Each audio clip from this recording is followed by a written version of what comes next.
Welcome back to another edition of Higher Education Today. I'm your host, Steven Roy Goodman. I'm here at Tallinn University in Estonia, where we're going to be speaking about populism. And I have with me Professor Tõnis Saarts, who teaches comparative politics here at Tallinn University. Welcome. Hello. Well, thank you for coming. Tõnis, if we could start with what I think may be a not very simple question. What is populism? Let's start with that. So if you talk about populism, people have very different conceptions of populism. And one misconception tends to be that populism is about election promises, that someone is giving some very short-sighted popular election promises. For example, increasing the pensions, rising social benefits, whatever. It's actually not the key feature of populism. So the major premise of populism is that there are the people and the elites. So populism is about the people primarily. And the key notion here is that there is an everlasting confrontation between good, virtuous, hard-working people versus self-serving, corrupt elites. And so the populist politicians, they claim that they give power back to the people, that they serve the people. They give the power back to the people. And if someone is talking constantly about the people, this is one of the key features, key elements of his or her rhetorics, then he or she is likely a populist. And can a populist be on the left or the right of the political spectrum? Can a populist be anybody who argues that the elites are somebody else? So actually we can distinguish between left-wing populism and right-wing populism. So they are a bit distinct. Yes, both are talking about the people. So this is the key feature, key notion here. But if you talk about right-wing populism, then right-wing populism is a hybrid ideology in which we put together populism, I mean populism as a people-centered ideology, and some ultra-conservative, extreme right ideas about usually right-wing populists are anti-immigration, they're focused on culture wars, they talk about traditional family values, they are anti-LGBT, anti-EU, and so on. So it's more about values, more about culture. If you take left-wing populists, then the left-wing populists put emphasis on social justice. They are concerned with social justice, redistribution of wealth, and so on. And a very well-known slogan of left-wing populists is that there is a confrontation between 1%, and this 1% is those are the people belonging to global elites, to super rich people. This is 1% versus 99%. I mean, ordinary people. And they are playing on those notions. So they are focused on redistribution, equality, social justice, and for them, this 1% are the capitalists in very negative sense. But let's take both your examples from the left and the right. If you believe that from the left perspective or the right perspective, and populism is about people, then why shouldn't people share those ideas if they really believe them?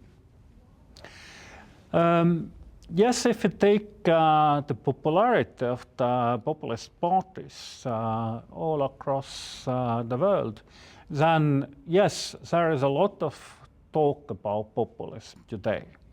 But if you take the European context, then political scientists have studied this, and they have found out that actually nowadays the populist parties obtain roughly about, if you put together left-wing populists and right-wing populists, they obtain roughly about 20 to 30% of votes. So we cannot talk about the populist century or about populist parties as extremely popular parties.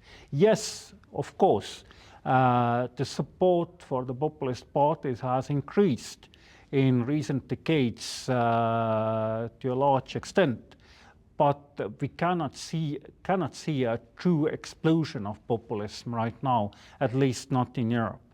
But however, if you take North America, the US, and of course we can consider Donald Trump and today's Republican Party as a right-wing populist party, at least to some extent.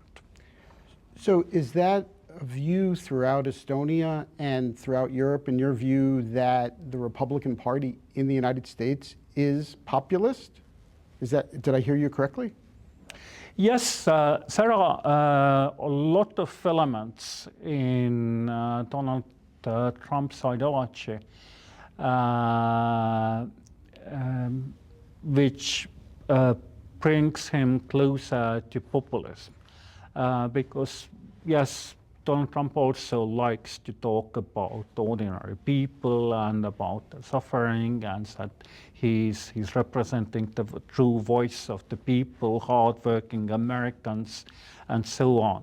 In that sense, there are quite many elements in the Trumpist ideology which are similar to the notion of populism. Well, and since this is an education show and we're really here to talk about education, do you believe that throughout the world, whether it's in the US or in Estonia or anywhere else in Europe, that either left-wing populists or right-wing populists are going to grow in popularity because of contemporary political issues? Yeah, I think so, because if you're looking at the history of populism and the populist movements and parties, then what has been essential here is that the populists or populism always emerges when there is some kind of crisis. So crisis is instrumental for the rise of populism. And for example, there was a golden age of populism by the end of the 19th century, and we know what was happening by the end of the 19th century. The Industrial Revolution was in full swing. So big changes in the society, in the economy, and so on. And nowadays, we are living in the times in which the fourth Industrial Revolution is almost in full swing. We are talking about AI, we are talking about automatization, about robotics, whatever. And of course, it's going to bring profound changes in people's lifestyle, in the economy, and so on. So there is a lot of concerns and anxieties in our societies. And the populist politicians always play on those grievances, anxieties, and so on. So I predict that if you're looking at those profound changes which are happening, we're also talking about the knowledge-based societies, knowledge-based economies. Those profound changes, they provide a very fertile ground for populism and populists. Well, what about the non-populist party? Let's assume that you're right about the anxiety that's caused by the technological changes. And if in fact that's true, and I suspect that it is true, then it's not unreasonable for all political parties to then incorporate some of the anxiety that people are feeling about those changes into their platforms. So what makes a populist party incorporating something versus a non-populist party incorporating some of that anxiety? I guess that there are two major differences. The first is that the mainstream established parties, usually they are not using the populist framing. They usually don't talk so much about the people, that they are representing the true interests of the people and so on. They are also focused on policies. They are also focused on solutions, on programmatic issues and so on. Populists, they claim that one of their arguments is that the politics and policy making has to be simple. We have to bring politics and policies closer to the people. And usually they ignore the complexities of policy making. They argue that they already know those solutions, that and the populist politicians very often also circumvent of some intermediate institutions. For example, if there is a powerful president, then he or she can ignore the courts and parliament and can implement those policies directly. And he or she claims that he represents the people and the will of the people. So the established parties, the mainstream parties, they are more focused on the complexities of policy making. They don't make that kind of claims that they represent the will of the people and that they don't try to ignore all those complexities. Well, speaking of the complexities, maybe we can bring this down to something a little less complex. We're here in the Tallinn University library, and we're surrounded by books. And there are plenty of books in this library. But there are a number of students at Tallinn University who get their news online. There are a number of students at Tallinn University who tend to read articles on their computers and their phones rather than in printed books.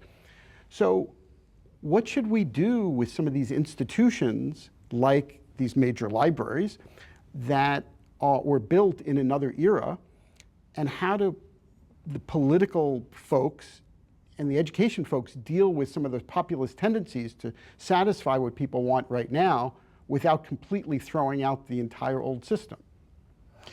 I think that one of the key issues here is citizenship education.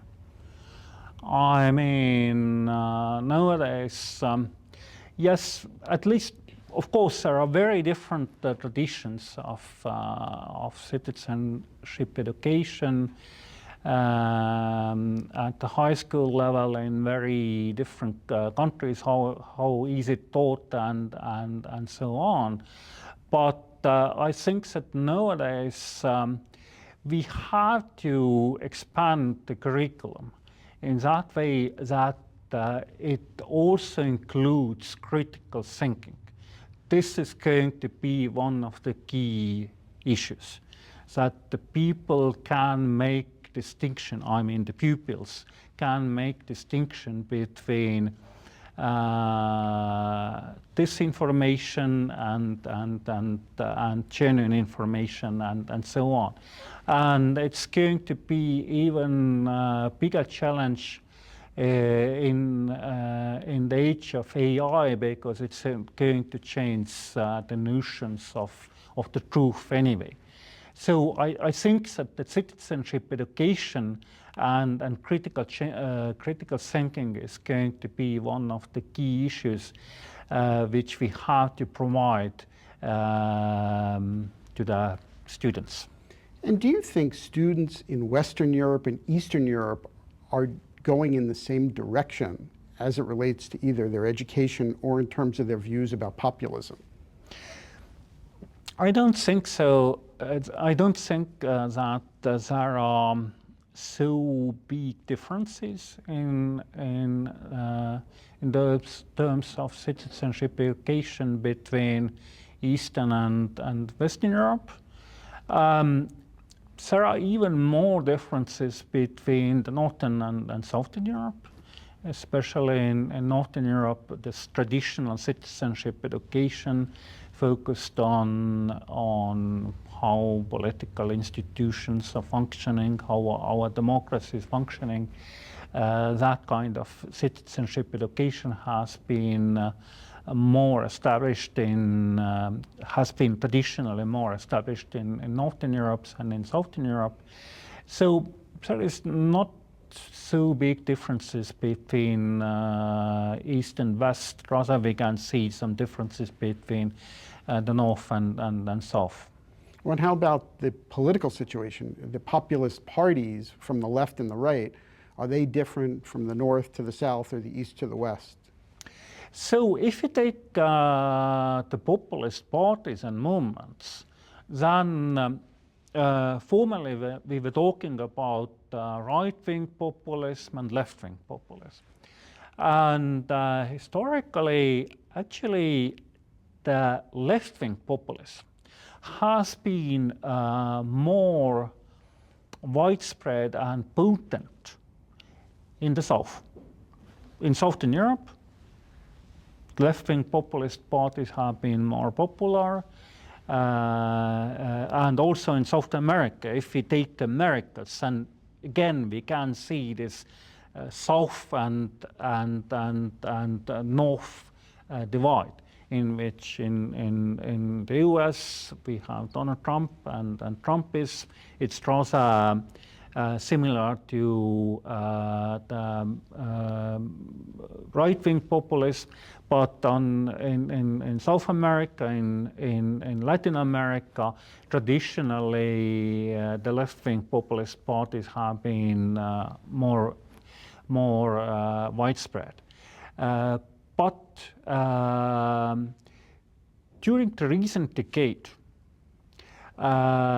we can see the change, in which also in Southern Europe, several right-wing populist parties have gained prominence.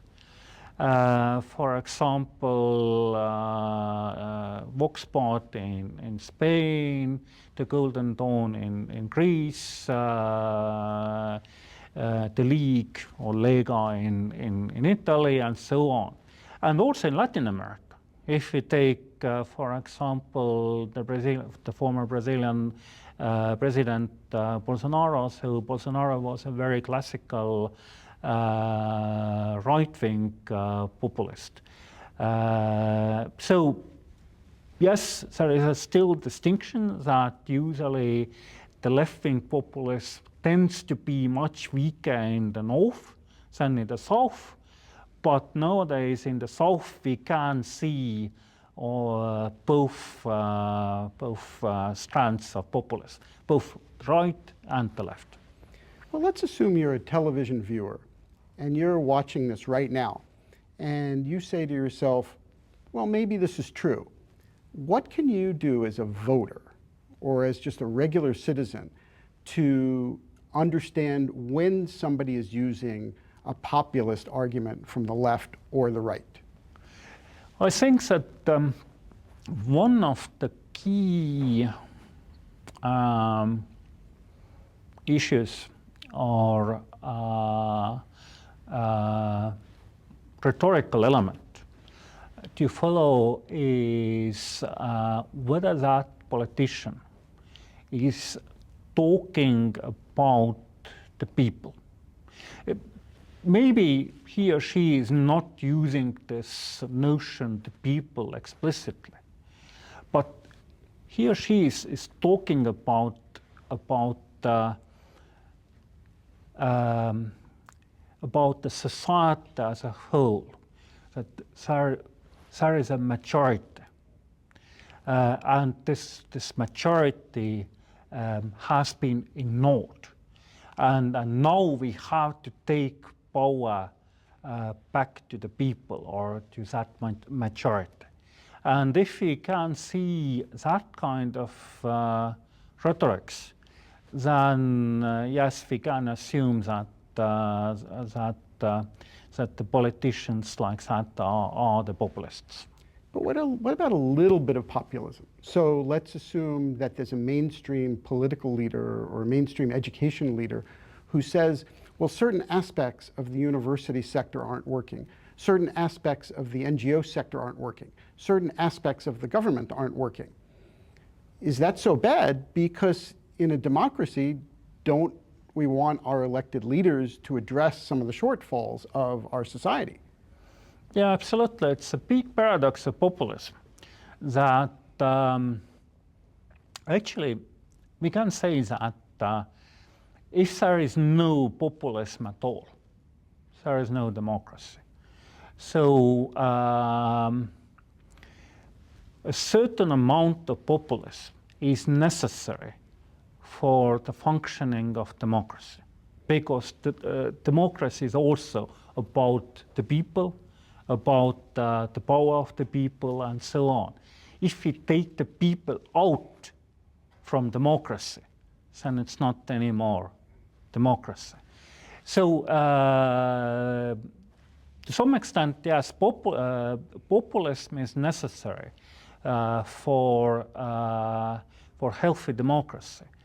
But on the other hand, if there is too much about the people, and someone is claiming that he is representing the wishes of the true people, then it could be dangerous for democracy.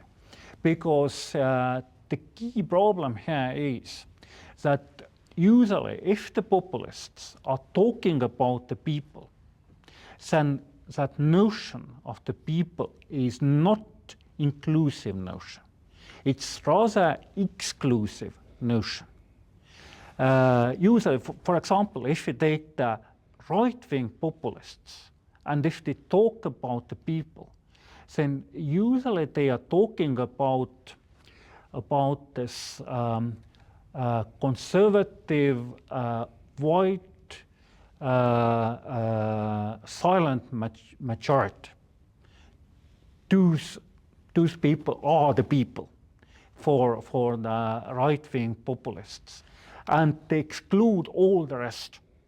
They say that those minorities and all the rest, they do not matter at all, because we already know the will of the people. So there is no need to take into account the wishes of the minorities and some other people. And this makes populism very dangerous to democracy. And the second thing is that usually if the populists are talking about the people, then they claim that the people is something which is very uniform, very monolithic, that the people that the people have some kind of specific will or specific dreams, and those populist leaders already know about what the people want. And this is also dangerous to the freedom of opinion, because there is no pluralism in the society anymore. We already know the will of the people, what people want, and so there is no need for public discussion anymore. We used to hear that kind of rhetoric from the old Soviet Pravda all the time about the will of the people. How is that rhetoric different from the rhetoric we're hearing now? So in some sense, if you take the authoritarian and totalitarian ideologies, communism and Nazism and so on, so all of them had the populist elements. So those populist elements were included in those ideologies. But what makes it different, the political scientists, they argued that the populism is a thin ideology. Thin ideology means that it's not, there are not so many ideas in populism as an ideology. Yes, it's about the people versus elites, and that's all.